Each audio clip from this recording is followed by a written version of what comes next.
ইসলামকে ক্ষমতায় নেয়ার জন্য নারী সমাজকে অগ্রণী ভূমিকা পালন করতে হবে। আইএবি মহিলা ইউনিটের সেমিনারে পীর সাহেব চরমোনাই। ইসলামী আন্দোলন বাংলাদেশ এর আমির মুফতি সৈয়দ মুহাম্মদ রেজাউল করিম পীর সাহেব চরমোনাই বলেছেন, স্বাধীনতার পরে যারা দেশ শাসন করেছে তারা বারবার দেশকে চোরের দিক থেকে চ্যাম্পিয়ন করেছে। দেশের টাকা বিদেশে পাচার করে কানাডা সহ বিশ্বের বিভিন্ন দেশে বেগমপাড়া তৈরি করেছে।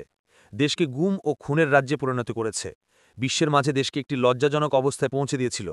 ফলশ্রুতিতে দেশের মানুষ অতিষ্ঠ হয়ে ফ্যাসিবাদের পতন ঘটিয়েছে। এসব অনাচারের মূল কারণ আল্লাহর আইন বাদ দিয়ে মানবরচিত কুফরি আইন বাস্তবায়ন করা। এখনও যারা কুফরি মতবাদ প্রতিষ্ঠার চেষ্টা করছে তাদের বাস্তবতা আমরা লক্ষ্য করেছি। তারা বিভিন্নভাবে আমাদের উপর মিথ্যাচার করে বলছে ইসলামী আন্দোলন নাকি ১৫ বছর হাত পাখা দিয়ে বাতাস করেছে, অথচ এটা চরম মিথ্যাচার। আমরা ২০১৪ সালের জাতীয় নির্বাচনে অংশগ্রহণ না করলেও তাদের অনেক নেতারা এসব মিথ্যাচার চালিয়েই যাচ্ছে। অতএব একথা এখন স্পষ্ট যে ওদের চরিত্রই হলো মিথ্যা বলা। আজ শুক্রবার ৩ অক্টোবর ২৫ বিকাল ৩টায় রাজধানীর ডিপ্লোমা ইঞ্জিনিয়ার্স ইনস্টিটিউশন মিলনায়তনে ইসলামী আন্দোলন বাংলাদেশ কেন্দ্রীয় মহিলা ইউনিটের আয়োজনে কল্যাণ রাষ্ট্র বিনির্মাণে নারী সমাজের ভূমিকা শীর্ষক জাতীয় সেমিনারে প্রধান অতিথির বক্তব্যে উপরোক্ত কথা বলেন পীর সাহেব চরমোনাই। তিনি আরও বলেন, ৫ই আগস্টের পর দেশে ইসলামকে রাষ্ট্রীয়ভাবে প্রতিষ্ঠিত করার একটা ক্ষেত্র তৈরি হয়েছে।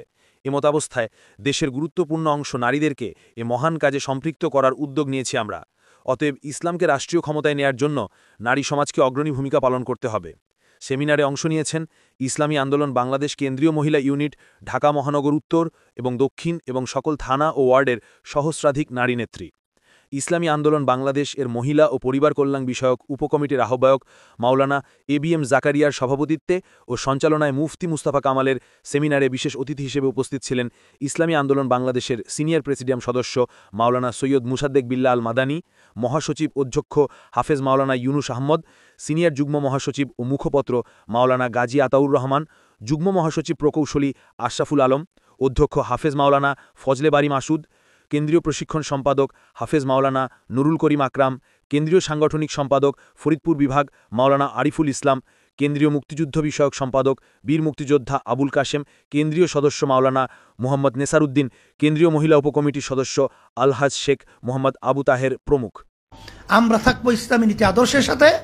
এখন আপনাদের দায়িত্ব কর্তব্য হলো, মার যদি খালি থাকে সেখানে কিন্তু আগাছা জন্মায়। আপনারা আপনাদের আঙ্গিকে আপনাদের পরামর্শ ভিত্তিক আমার মা বোনদেরকে আপনারা দাওয়াত পৌঁছাবেন ইসলামের পক্ষে। কেন ৫ই আগস্টের পরে ২০২৪ ইসলামের পক্ষে যে একটা ক্ষেত্র তৈরি হয়েছে, এই ক্ষেত্র কিন্তু আগে পরে কখনোই ছিল না। এই ক্ষেত্রটা কিন্তু আপনি আমরা সবাই একত্রিত হয়ে এটাকে কাজে লাগিয়ে ইসলামের গাছটাকে মজবুত করতে হবে।